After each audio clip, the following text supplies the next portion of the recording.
Course का simple मतलब है ब्रिक के हॉरिजॉन्टल लेयर को हम लोग कोर्स के नाम से जानते हैं। The horizontal layer of the brick, या स्टोन में भी यही होगा, स्टोन मैसनरी जब पढ़ाऊंगा तो वहां पे भी सेम होगा। तो इसमें लिखा हुआ है horizontal layer of the brick या stone is called the course. अब अगर मान लीजिए आप लोगों ने इस तरीके से ब्रिक को रखा है एक हॉरिजॉन्टल लेयर में कि सामने से फेस पर देखने पर आपको स्ट्रक्चर दिखाई दे रहा है, तो इसे हम लोग बोलते हैं that is the structure course. और अगर हेडर दिखाई दे रहा है तो इसे बोलेंगे हेडर कोर्स। ठीक है, दोनों चीजें आपको समझ में आ गई। अब नेक्स्ट पॉइंट आपके पास आता है what is the back, what is the face and what is the heart. तीन चीजें आपके सामने, तीनों को समझाते हैं। देखिए पहले तो ये समझिए, जैसे मेरी बॉडी है तो अब मैं सामने से आप लोगों को दिख रहा हूं, तो आपको ये जो पूरा स्ट्रक्चर सामने से दिख रहा है इसको मैं फेस बोलता हूं। अगर मैं इस तरीके से खड़ा हूंगा तो आपको मेरा बैक दिखाई देगा, और इस फेस और इस बैक के बीचों बीच में मेरा दिल रखा हुआ है। ठीक बात है।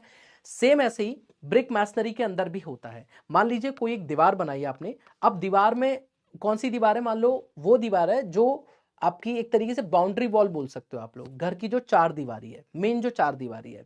आप घर के बाहर खड़े हुए हो तो घर के बाहर से आपको दीवार का हिस्सा, बाहर वाला हिस्सा दिखेगा, और जो घर के अंदर खड़ा होगा उसको इस दीवार का अंदर वाला हिस्सा। या फिर आप ऐसे भी बोल सकते हो, मान लीजिए आपके पास में ये एक दीवार है आपके घर की, ये एक वॉल है। ठीक है, एक वॉल मान लेते हैं हम लोग, इसमें ईंटों की चिनाई कुछ इस तरीके से हो रखी है।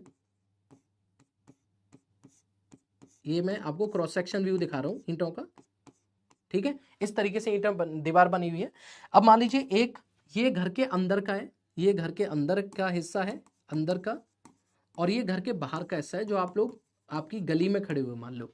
तो यहां से जब आप लोग इसको देख रहे होंगे, यहां से जब आप इसको देख रहे हो, ठीक है, तो आपको अंदर से कौन सा हिस्सा दिख रहा है, बाहर कोई इंसान खड़ा हुआ है, बाहर से जब वो देख रहा है तो उसको क्या दिख रहा होगा। ठीक है, दोनों को समझते हैं। तो बाहर जो इंसान खड़ा हुआ है, इसको इस दीवार का जो हिस्सा दिखेगा इसको हम लोग फेस के नाम से जानेंगे, और इसको जो पार्ट इसका दिख रहा होगा इसको हम लोग बैक के नाम से जानेंगे। This is known as the back. Clear, समझ में आया।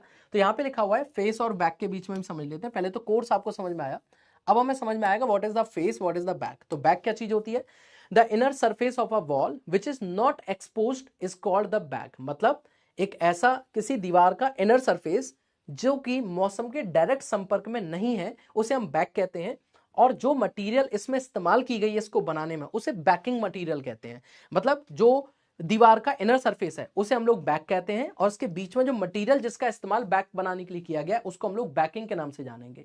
ठीक है, नेक्स्ट पॉइंट आपके पास में है दैट इज फेस। फेस क्या होता है, किसी दीवार का जो एक्सटीरियर पार्ट होता है उसे हम लोग फेस बोलते हैं, और उसमें जो एक्सटीरियर मतलब जो मौसम के डायरेक्ट संपर्क में होता है। लिखा हुआ है the exterior of the wall expose to the weather is known as face. जो मौसम के डायरेक्ट संपर्क में उसको फेस बोलते हैं, और फेस बनाने के लिए जिस मटेरियल का इस्तेमाल किया गया उसे हम लोग फेसिंग के नाम से जान रहे होते हैं। नेक्स्ट आपके पास तीसरा एक पॉइंट आता है दैट इज द हर्ट। अब हर्ट क्या होता है, ये ऐसे टर्म्स हैं जो कि एग्जाम में काफी बार पूछे गए। अब हर्ट क्या होता है, इसमें लिखा हुआ है पहली बात हर्ट या हर्टिंग और फिलिंग, ये तीन चीजें एक वर्ड लिखा हुआ है। जैसे अभी आपको फेस और फेसिंग बताया, बैक और बैकिंग, ऐसी हर्ट और हर्टिंग या फिलिंग भी इसको बोलते हैं। पहली बात तो जैसे आप लोगों ने कैविटी वॉल देखी होंगी। अच्छा, कैविटी वॉल क्या होती है, देखिए जैसे आपकी एक दीवार थी, अब वो दीवार बनी हुई है इतनी चौड़ाई की, सेम ऐसी एक और दीवार बनाई आप लोगों ने इतनी चौड़ी। ठीक है, इतनी चौड़ी एक दीवार बना दी। अब ये दो दीवारें बना दी और इनके बीच में ना गैप है, ये गैप है इनके बीच में, तो इस गैप को मुझे फिल करना है। ठीक है, क्या करना है, मुझे इस गैप को फिल करना पड़ेगा। तो ये जो गैप फिल होगा ये आपके पास कैविटी की तरह फिल होगा। देखो ये जो गैप फिल हुआ, तो एक तरीके से मान लो ये आपकी एक दीवार थी। ठीक है, ये आपकी एक दीवार थी इस तरीके से, और ये आपकी एक दीवार थी। इन दोनों के बीच में आपने क्या किया, इन दोनों के बीच में आपने, ये एक दीवार थी और ये भी एक दीवार थी, इन दोनों के बीच में आपने फिलिंग कर दी। तो ये जो फिलिंग है आपके पास में यही हर्टिंग है। आप लोगों ने देखा होगा कई बार कैविटी वॉल बनाई जाती है। कैविटी वॉल क्या होती है, कैविटी वॉल बनाई जाती है साउंड प्रूफ बनाने के लिए, हीट प्रूफ बनाने के लिए, हीट इंसुलेटर बनाने के लिए। स्ट्रक्चर को हम लोग क्या बनाते हैं, कैविटी वॉल्स का निर्माण करते हैं। ठीक है, अब कैविटी वॉल जो आप लोगों के पास बनाई जाती है वो with the help of hurting बनाई जाती है। तो इसमें लिखा हुआ है यदि किसी दीवार की थिकनेस ज्यादा है और हम फेस और बैक के बीच में जो पार्ट मौजूद है उसी को हम लोग हर्टिंग के नाम से जान रहे होते हैं या फिलिंग के नाम से या हर्ट के नाम से जान रहे होते हैं, और उसको जिस मटेरियल से फिल किया जाएगा उसको हम लोग हर्टिंग या फिलिंग के नाम से जानते हैं। इस वाले पार्ट को जो बीच वाला हिस्सा है इसको हम लोग हर्ट बोलेंगे, और इसको जिससे बनाएंगे उसको हर्टिंग बोलेंगे, हर्टिंग या फिलिंग बोलेंगे। और मेनली जब हर्टिंग करते हैं हम लोग तो हेडर का इस्तेमाल करते हैं। अब what is the meaning of this कि हेडर का इस्तेमाल करेंगे?